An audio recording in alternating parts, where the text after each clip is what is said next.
Welcome everybody to the Peace and Love podcast. This is the very first episode. So, here's how this is gonna work. I already did the episode. Like, everything I'm saying to you right now is not actually part of the actual episode. I went ahead just randomly at like 5 in the morning, decided to just do it.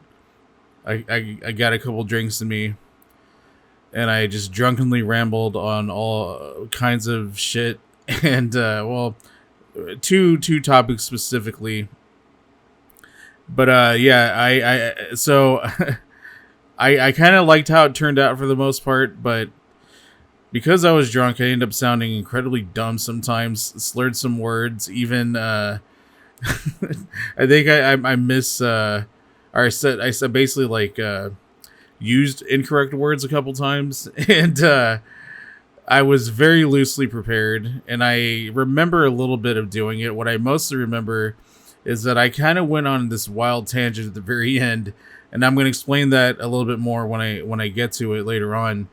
But basically, yeah, I had gone into this crazy rant at the very end, and then I kind of remember at the time, even though I was a little wasted, that I just ran out of steam, and I kind of was like, oh, I don't know what else to say. And I also kind of felt like, oh man, I feel like people are gonna get a completely just like wrong idea about what exactly it is I'm trying to say. So yeah, I intend on correcting that slightly later on. But yeah, enjoy the first, hopefully not the last episode of the Peace and Love podcast.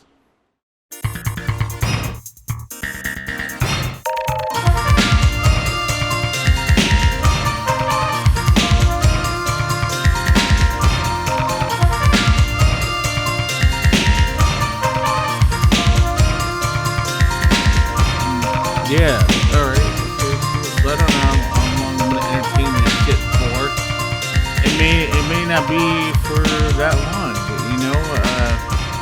I guess this is officially the first ever episode of the Peace and Love podcast. Peace and Love. The podcast. Oh, that's gonna be the stinger for every fucking future episode.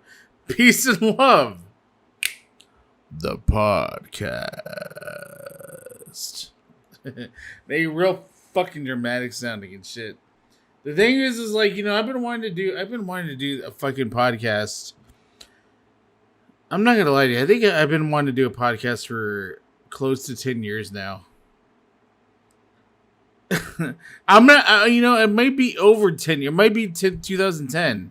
I kind of distinctly remember around 2010 or so, maybe even 2011. Like, I remember just sitting at a fucking Nola's Lounge, the bar that I used to go to up in the Nodak, North Dakota, and fucking talking to my friend Rich.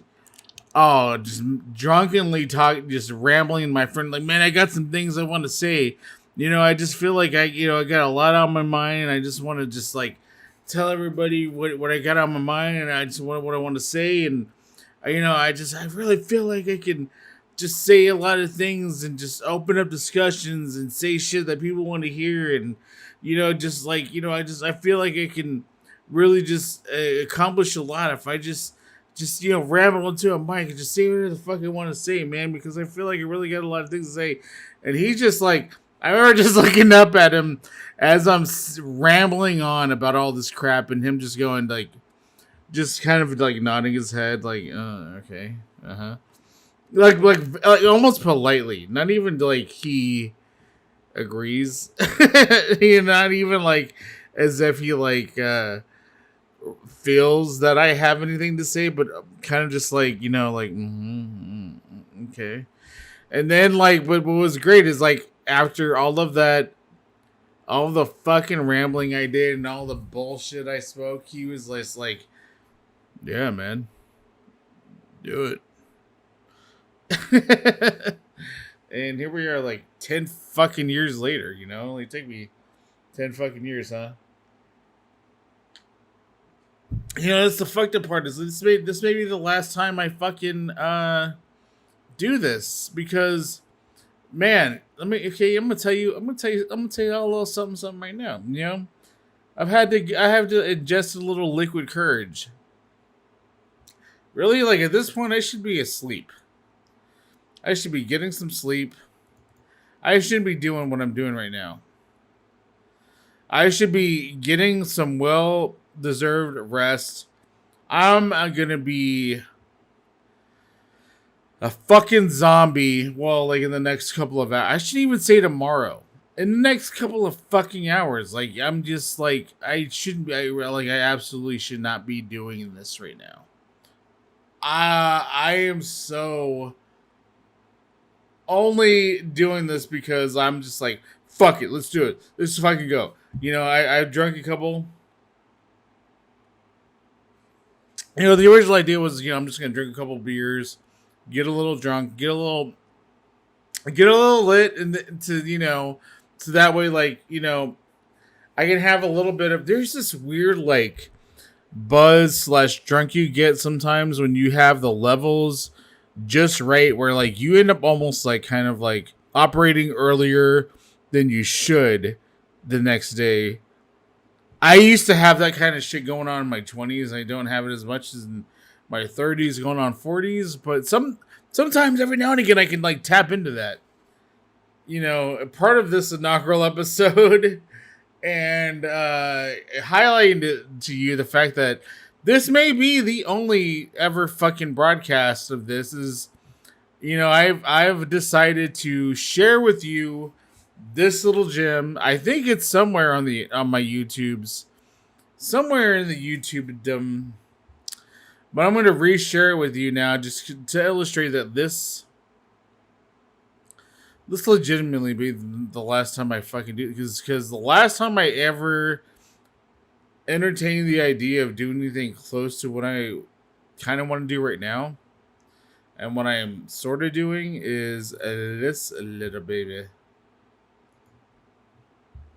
I was watching some Japanese commercials. Look at me. And that's me. Like, I don't think I've ever seen a TV commercial. This was 2000 or Facebook. But they have. This was November 17th, 2014. Wow. I used to be sort of good looking. This is really funny. So I'm not wearing that skull cap. I'll tell you this right now. I wasn't wearing that skull cap and the little whatchamacallit, the scarf there for effect. I was legitimately freezing that day. And you got a little white sheet in the background to hide like the ugly ass wall that I had. Or I am. We.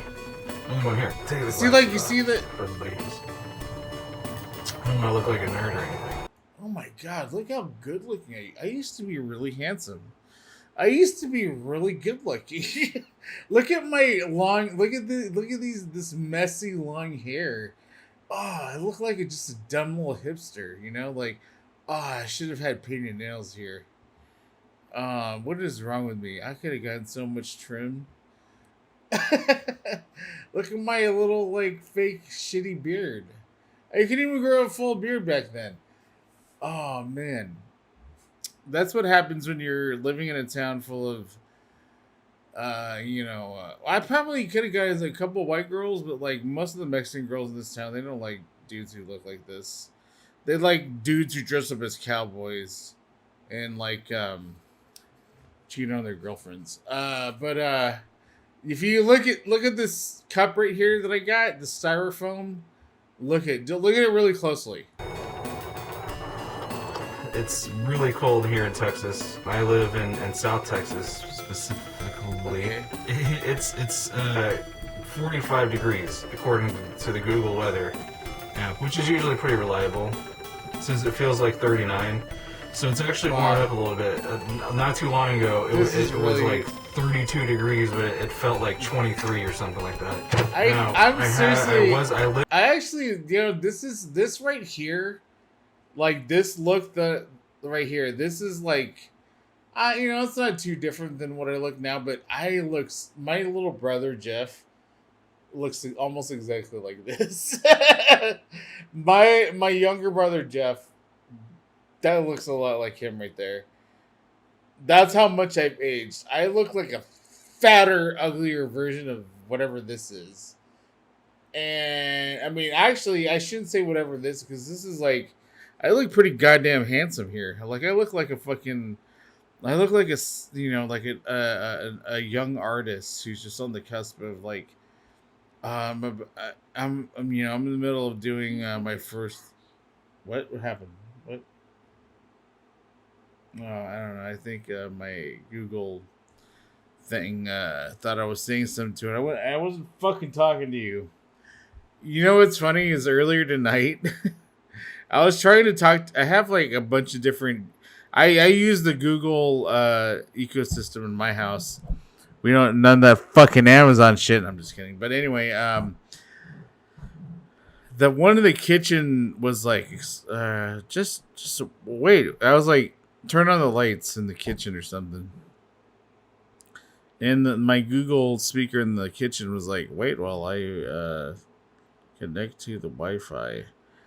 And just like, I don't know, just like, apropos of really nothing, I was like, well, hurry the fuck up, bitch. I'm waiting. I legit spoke to it like that. I was like, well, hurry the goddamn up. I'm standing here in the goddamn dark. This progressive liberal, like, literally talked to a computer being like that. Like, hello, okay, boomer. Like, maybe go crawl back into your cave for the next 1,000 years. Am I right, guys? What the fuck was I even talking about here? Oh yeah, my brother Jeff kind of looks like this. Like he looks like this handsome guy. I no longer look like this guy. First of all, there's like that's I think where my hairline begins. Now my hairline begins a little up here. I still have long hair. A lot of this area is like kind of further down here now. Everything is sagged a lot more. This was 2014, November, almost 2015. So that would be close to Jesus Christ, 6 years ago. I'm way less good looking. I lived in North Dakota for about 10 years. Before I moved here, I've been living here for about 1.5 years now. I'll get to all of that some other time because I actually want to do a podcast as well as this video, and then I'm really excited about it. I have a series of videos I'm going to start doing called Gaming Under the Influence. Oh man, listen to how idealistic and excited I was to produce content that I almost never fucking produced.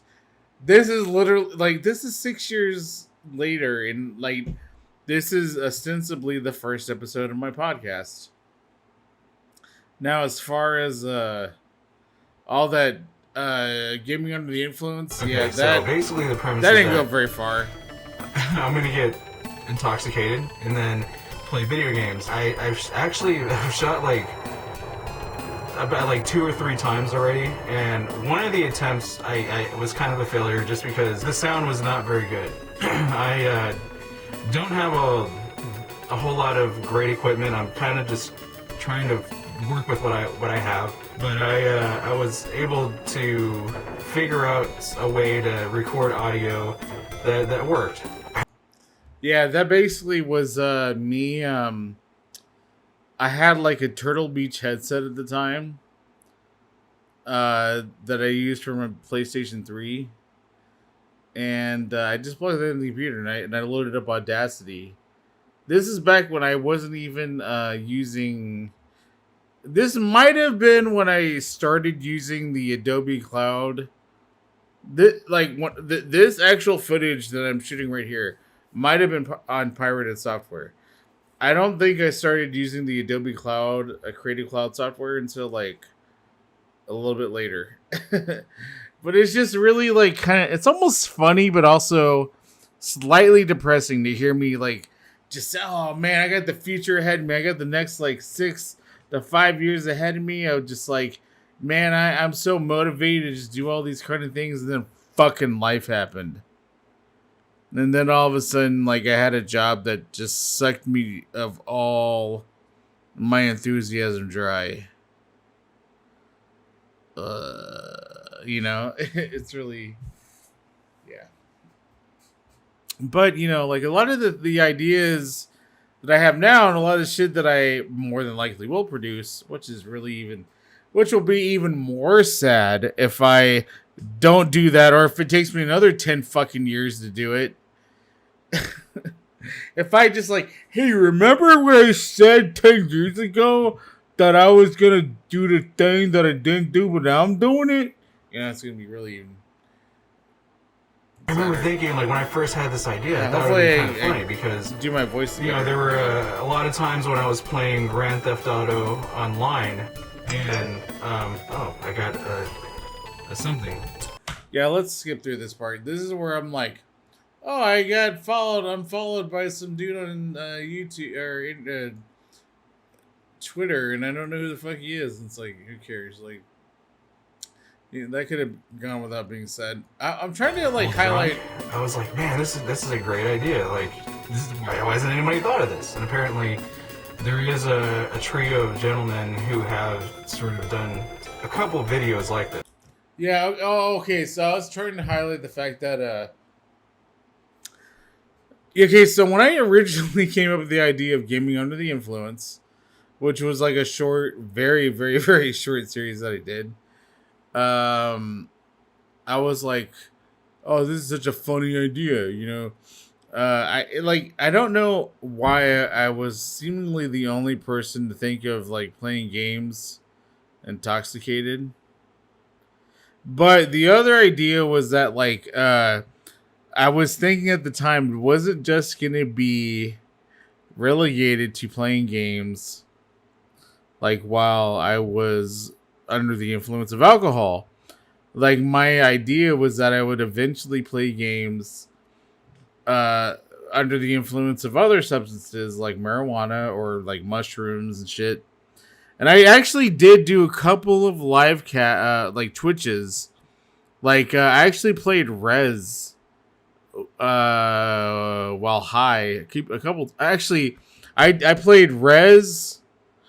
It's actually, God, see, that was one of the ones that like I wish I would have kept those recordings, because I remember doing Rez and Journey while high, like around 2016, like the end of 2016. And that's how long ago it was. It's like 2000. That's like 5 years ago now. But I remember doing like playing Rez on the PS3, like, or PS4, like the Rez Infinite, and like Journey on PS4 while stoned, and just being like, I mean, it was awesome. Like, it was so much goddamn fun. And I remember it was like one of the reasons why I wish that I had kept that, like I wish I still had the fucking what do you call it, recording of it, is because I remember when I played what was it, Rez Infinite while high. I remember this was like I said, it was the end of 2016. It was like November, December of 2016. It was really cold. You know, I just think it's super duper cold in Texas in the winter, but like it gets pretty, you know, you get climatized. It gets pretty fucking cold. And I remember when I was playing Resident Evil on the PS4, it was like I remember like I was like playing and it kept shaking. You know, I was playing the game and I was shaking, and then, you know, I'm like, okay, this is too, you know, sometimes when I'm high, I kind of, whatever, I get a little shaky, and then I'm like, I don't know why I'm shaking so much. I mean, and then I remember putting like a blanket over myself, and like after I put a blanket on myself, I warmed up a little bit, but I'm like, I don't know why I'm still shaking. Like I feel like I'm freezing, but I don't know what's going on. And then I had paused the game at one point because I was like, I gotta go to the bathroom. I gotta take a piss. I'll be right back. And I paused the game, and I'm like, and I remember like after pausing the game for a second, like and realizing like, well, I'm not really shaking. And I'm like, wait a minute. And so then I went into the settings of the game, not shaking as I'm doing it, and realized there's a vibration feature in the game that like vibrates to the music. So it's like every time the game was like doom doom doom doom doom doom doom doom doom doom, and I'm like, you've got to be fucking kidding me. I'm like, this whole fucking time I thought I would. Oh, sorry. This whole time I thought I was like shaking because I'm cold. No, I'm shaking because the fucking controller is vibrating. That's how fucking high I was. It was awesome. And then at one point I later on I played was it Journey? But then like I forgot that like it's like, so yeah, I remember the first time I wasn't high, but like the first time I ever played Journey and I started like really advancing in it, like when at the end of the game you find out that like you actually, so the thing about the game Journey is like it's actually a multiplayer game, and if you actually don't know that at first and you play it all the way through, it tells you at the very end of the game all the people that you played with that helped you on your journey. Yeah, it's pretty cool. But I totally forgot about that when I tried playing on the PS4 game. And I'm like, why isn't this other fucking person? I needed like I'm trying to talk to this person. They're not fucking doing anything. They're just kind of just standing there. What's going on? And I forgot that like, oh yeah, another person has to be at the other end in order for that to happen. Yeah, okay, so basically, that was just to illustrate, like, that video that I just played. That is Peace and Love, the news. It was supposed to be, so, at the time that I had done that particular video, I was really inspired by another content creator named Dodger Lee. She was this, like, YouTuber. She probably still does, like, I don't think I followed her on YouTube for a long fucking time now, but she basically did like what I was just showing you right there. That's pretty much what she did. It kind of predated the whole. I didn't necessarily predate the whole podcast thing, but it was like it was originally one of the easiest ways to kind of engage with an audience was like, hey, let me tell you about shit that's going on in video game and anime news, and let me fucking, give you my 2 cents on it. Let me give you my fucking 2, 3, 5 cents on it or something. I don't know. That was essentially the, what do you call it? The old, that was basically kind of, I guess, ripping her off. That was the sort of, oh, really? I legitimately forgot the word that I was trying to use. Anywho, forget it. That's not important. Okay, so this next part is going to be where I kind of went on I started to go on a bit of a crazy rant. I brought up I mean, it's a little old at this point, but I brought up the story about Bill Cosby being released from jail, and then Felicia Rashad's subsequent tweets about his release, and I kind of went into this huge spiel and rant about celebrity, and in particular mainstream society's role and how they destroy celebrity, and how especially celebrities that may deserve it, like the ones that like Bill Cosby, that in the court of public opinion and even in the court of law are known for have committing atrocities or severe crimes. Except the reason why I'm kind of giving this little disclaimer is because I basically used white people as the generic term for mainstream society, which a lot of mainstream society is determined by white people. I think that's not anything grand, but it almost made it sound like I was anti-white, and I kind of addressed it a little bit in my drunken state. But I'm not at all trying to say that all white people are bad. I never say anything like that. I use I mean, in other conversations I've had, I've talked about the hypocrisy of most mainstream society, and how it's influenced by rich and wealthy and powerful white people. But I think that sometimes white people in general, especially ones that don't want to be considered racist, get a little too defensive with those kind of statements, because they hear white people and they assume you mean every single white person that exists.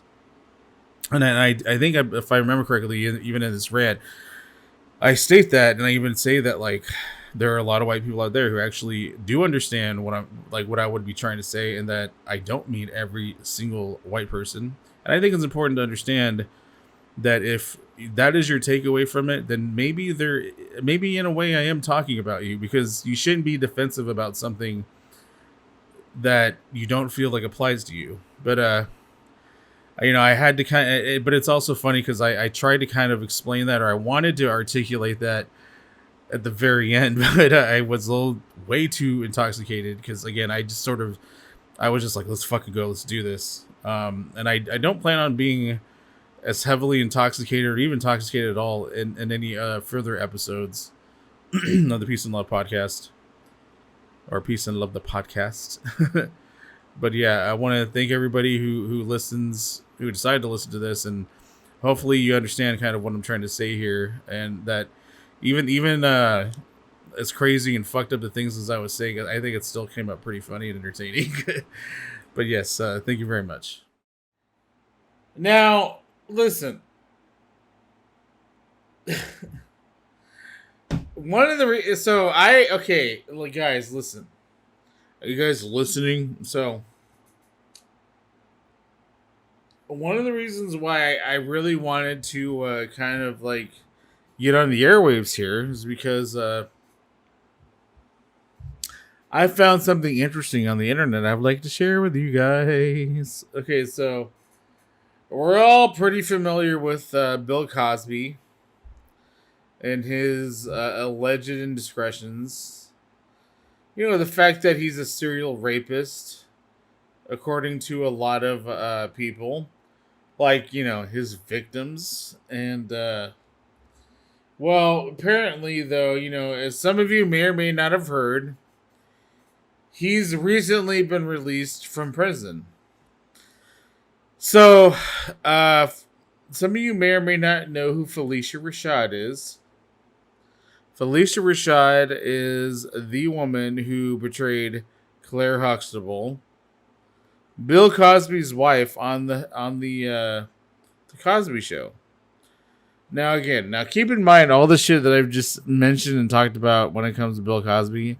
Now keep in mind that I literally just gave up really delving into the backstory of Bill Cosby's defense, and whether or not he may or may not have been wrongly convicted, because the legalese just gets way too convoluted and stupid and annoying. And when it gets to that point, it's like very, come on. This is not one of those things where it takes a law degree from Stanford to really point out the obvious. Like, a law degree from Stanford can afford you many things. If you're using it to defend like to basically perform like circus tricks through the legal system, it's a reverse of justice. So, Bill Cosby's former on-screen wife, Claire Huxtable, who was played by Felicia Rashad, on Twitter said, "Finally! 4 exclamation marks. A terrible wrong is being righted. A miscarriage of justice is corrected. Finally, a terrible wrong is being righted. A miscarriage of justice is corrected." This was her response to Bill Cosby being released from prison after only serving 2 years of what was supposed to be a longer sentence. You know, a guy who's been convicted of serial rape. A guy who many people have said it hasn't really been a secret that he's convicted, or he's committed these atrocities all throughout his career in Hollywood. Like, there's like at this point more of an overwhelming amount of people in the public consciousness that would say that he committed these horrible things, as opposed to people who want to hold steadfast to the belief that he didn't.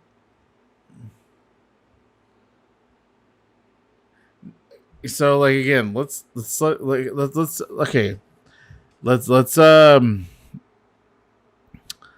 the stage here. This is a man that most people would agree raped a lot of women, like drugged and raped a lot of women and put them in very horrible and compromising positions. A woman defended him by saying, "Finally, a terrible wrong is being righted and miscarriage of justice corrected." Basically, the miscarriage of justice is putting a serial rapist in prison. Felicia Rashad, the former Claire Huxtable, has gone on public record saying that she thinks that, like, putting a serial rapist, an alleged but strongly evidenced against and possibly and even like really convicted serial rapist, putting him behind bars, was a miscarriage of justice.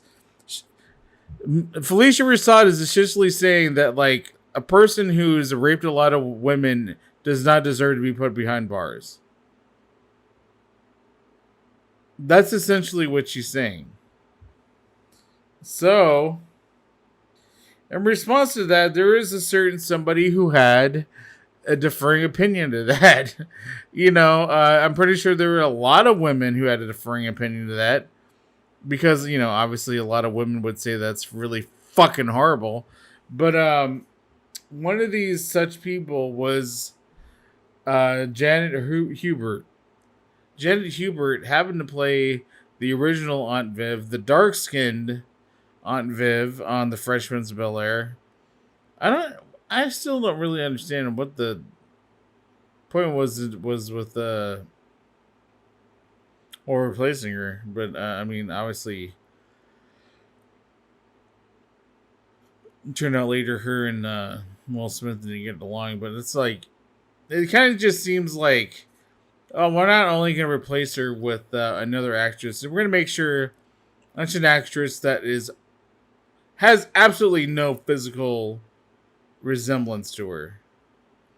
Hell, even when they replaced what's her name, Becky, great name, on Roseanne, she looked like the other Becky. Like, they kind of like I remember being like, there's something kind of off, but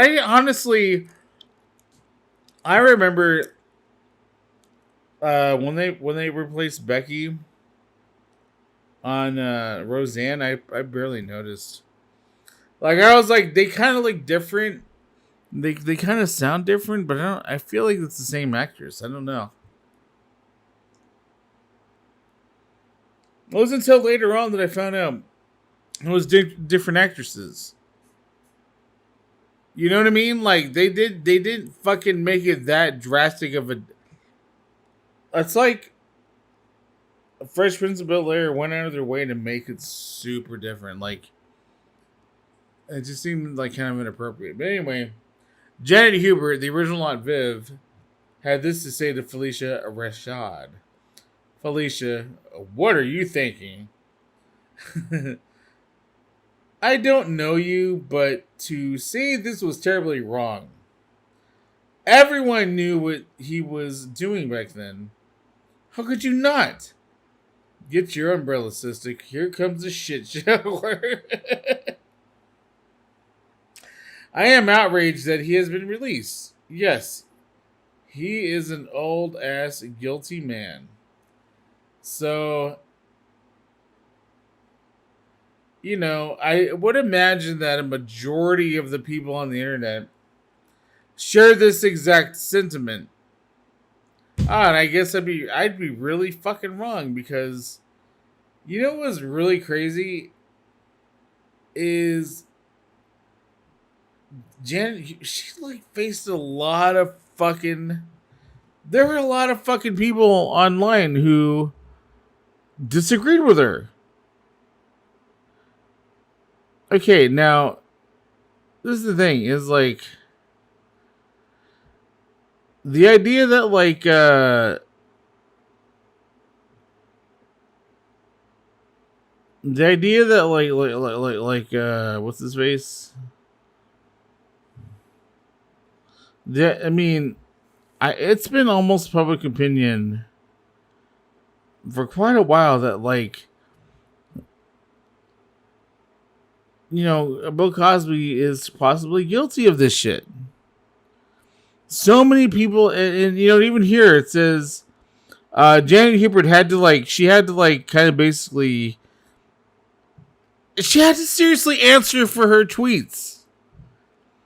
There are people who out there who they were like, "Bitch, you crazy!" Like there's people who seriously thought that she was in the wrong. That the woman who defended all the victims was in the wrong. She had a follow-up tweet that said, I would have said he's old, he's out, and I'm happy for him, but he's still guilty. That was what she said that like maybe Felicia Rashad should have said, was that he's old, he's out, and I'm happy for him, but he's guilty. I know, and this is Janet Hubert saying this. She says that she knows 5 women who have not yet come forward. And then she follows that up with, enough. Y'all, we know better. Powerful men do wrong things, black or white. And then some person was like shaking my head. Everybody knows, but they willingly still go to him, and suddenly they have a voice. I want to bring him down. Like you didn't enjoy the benefit of being around Bill? Y'all tripping. Leave the man alone and stop being bitter. Oh, and I guess that was in response to a previous comment that he made where he said, how is trying to bring a black man down working for you, though? Since you know, like, 5 people who are yet to come out, why aren't they coming out, or why didn't they show up during the case? Some of y'all women are toxic and bitter. Always enjoy the moment when you're with these big male celebrities and feel special. Then, the moment y'all time is up, y'all start coming up with the rape and being drugged stories. You know what's fucked up? Is this motherfucker just doesn't know. He had to be told. 50 women stay silent for 20 years. These women love powerful men with money. I hope they don't get paid. Wait, what? Okay, no. There's like seriously just so many people who are just basically saying like, oh, all these bitches, they don't fucking say anything until like it's payday. It's like, okay, yeah, this one motherfucker, Palmer Report reader. Well, if those 5 women know he did something to them, doesn't that make them complicit? Oh my fucking god. This guy is basically asking, oh, if these 5 bitches got raped, shouldn't they report him for rape? And if they don't, aren't they aiding and abetting rape? Don't you know what fucking rape is, you idiot? So Miss Hubert had to remind this stupid asshole, no, they are afraid.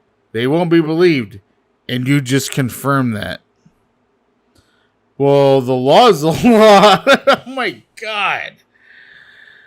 So, if we're going to be serious and call it like it is, then we need a criminal justice reform to change it.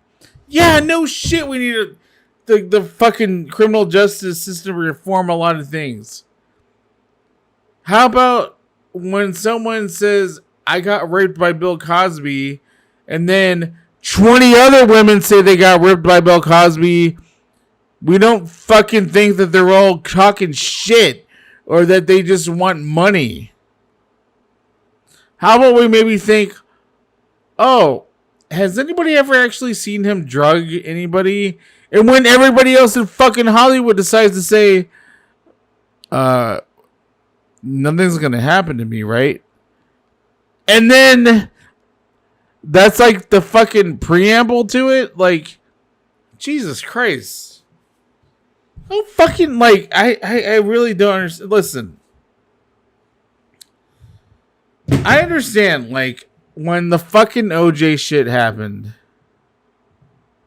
Because this is the thing, is I personally get accused a lot of, I guess, well, just generally being racist. Like, I've been accused a lot of being anti-white by some people that I know. I've been accused of being anti-Hispanic. And even, like, a small minority of people have accused me of being anti-black. But this is the thing, is, like, you gotta understand that, like, my whole thing is not about being anti-anything. If anything, I'm against hypocrisy. Like, truth of the matter is like, we need to stop attaching certain, like when, okay, so I will admit that, like, I find it really, I personally find it kind of disheartening that, like, Bill Cosby was very quickly convicted, not only in a court of law, but in a court of public opinion, faster than Woody Allen. It took a very, very, very, very, very long time. Despite the fact that we were very much openly presented with evidence of it, it took us a very long time. I'm not saying openly, like, as a whole community of people, before we decided that Woody Allen was a horrible person and a possibly serial child molester. Despite the fact that the clearest evidence of all is that he stooped and then began a relationship with his adopted stepdaughter.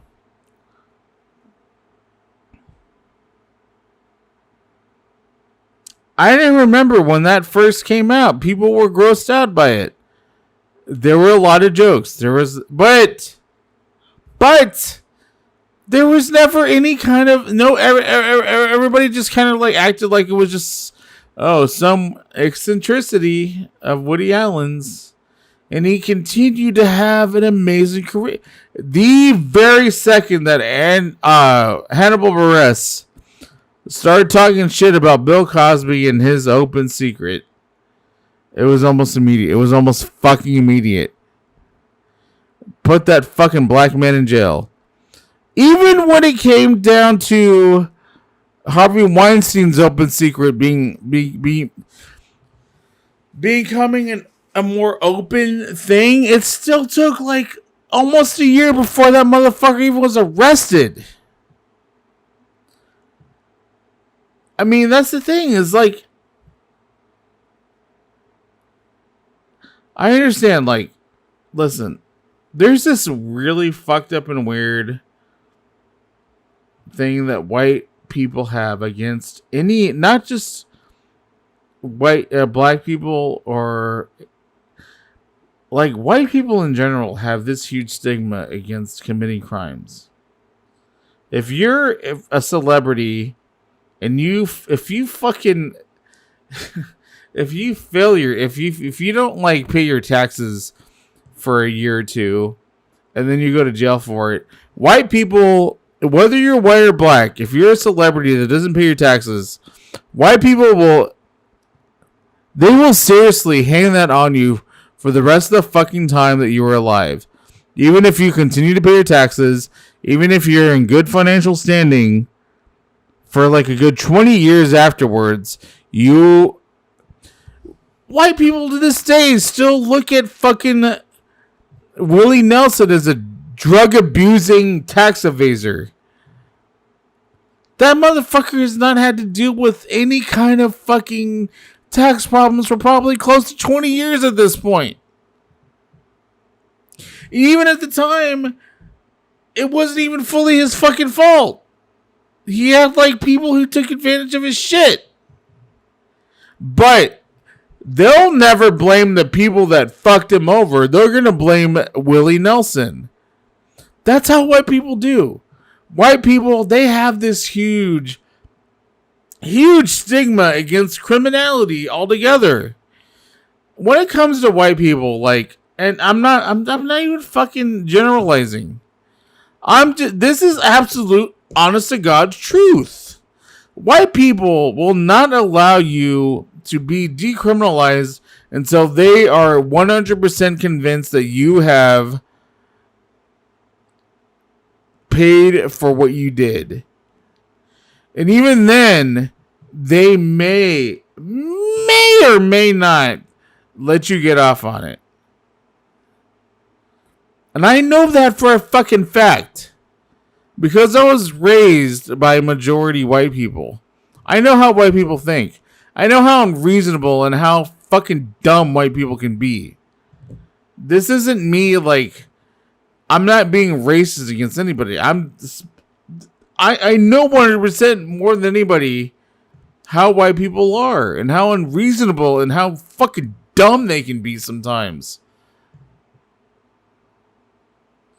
And that's the thing, is when it comes to white people pointing the finger, they will point even harder at someone who, honest to God, when it came down to the fact that like Michael Jackson might have been alleged to touch little boys, white people not only believed it, they wanted to believe it. That's the thing about white people. Not only does it come to like when Chuck Berry, like, when they found out that like he was like videotaping women in the bathroom, white people were not just like, oh, that's disgusting. They were like, I fucking knew it. Of course he would do that because he's black. When it came down to when it came to Michael Jackson being like, I painted my skin white, and I'm the king of pop, and I'm just like an innocent, oh, I'm doing everything I can to, like, win over white people. And Eddie Murphy made that joke about how I didn't want to have sex with Brooke Shields at the night of the Grammys. White people are like, oh my god, I love Michael Jackson. Michael Jackson's just so wholesome. He's got the little chimpanzee. Oh my god. I love Michael Jackson. He's so fucking great. And then it was like, Michael Jackson posted, I fucking knew it. That fucking N-word. I fucking knew he was capable of just being. He probably smokes crack. He probably pours bleach on his skin. He probably made his chimpanzee watch while he jerked off little. White people do that kind of shit. They want so badly for people of color to fuck up, to do dumb shit. And then what's even worse is that, like, when a white person does some dumb shit, they try everything they can to, like, defend them. But you know what else they do is when the white person in question doesn't cave, like, because, like, with the fucking what's his name, Woody Allen, they were like, God damn it, Woody, what are you doing, man? You're seriously holding hands with Sun Yi? What the fuck, dude? Like, what the fuck, man? We're trying to fucking be on your side here. What the fuck you doing? Well, I love her, when I love playing the jazz band, and I love making quirky movies, and I was, who gives a shit, stupid fucking Jew? Like, we're trying to fucking defend you here. What are you doing? The one dude who defied all of that, they were waiting to put him in people of color status. Because when Mel Gibson doubled down on his shit, when he was like, well, I fucked up, but I'm not gonna pretend like, I'm a fucking, like, what am I gonna be like, the only person who's fucked up? Like, come on, man, I fucked up. Like, get me a fucking break. When he didn't want to play Mr. fucking squeaky clean white guy, what do? They pestered him. White people pestered him to no end. And what did they get out of it? They got angry Mel Gibson out of it. They got like 5 or 6 years worth of just, and that's what white people do. They destroy celebrity. It's not just, they'll even do it to white celebrities. With black celebrities, it's easy because it's like they can just, well, of course. Well, but they're Negroes, of course. That's what they do. Ugh. We can easily discredit them. But when, like, white celebrities don't want to play the game, all they gotta do is be like, oh, this person's fucking unhinged. Look at Charlie Sheen. But then that's the fucking problem. Is like Charlie Sheen outwhites them and goes like, oh, well, I will turn my my fucking unhinged bullshit into something kind of cool and crazy. And white people are like, oh, gee whiz, gosh darn it, wait, we didn't even think of that. He's not unhinged by our whitening him. And then what's even worse is like they really tried to fucking bury Dave Chappelle. Dave Chappelle was like, fuck that shit. I'll just seriously be obscure for several years and then just out of nowhere pop up at a place. And when I do, people will fucking lose their minds. And he did it so he was like that fucking whack-a-mole machine. Dave Chappelle was like a fucking whack-a-mole machine for a good like 10 to 15 years. Where white people, they wanted to whack his stupid ass head. He was like, hi, you got me, bitch. You get me, and they couldn't do it. He would sneak up and then fucking bounce before they could do anything. Before they can even start any bullshit rumors about him. And I'm not trying I'm not trying to be all like, oh, white people are the devil. Clearly not, because Felicia Rashad is a fucking problem. If she's defending this fucking stupid asshole, Bill Cosby, but I guess what I'm saying is I don't know. I think like it's different if like you know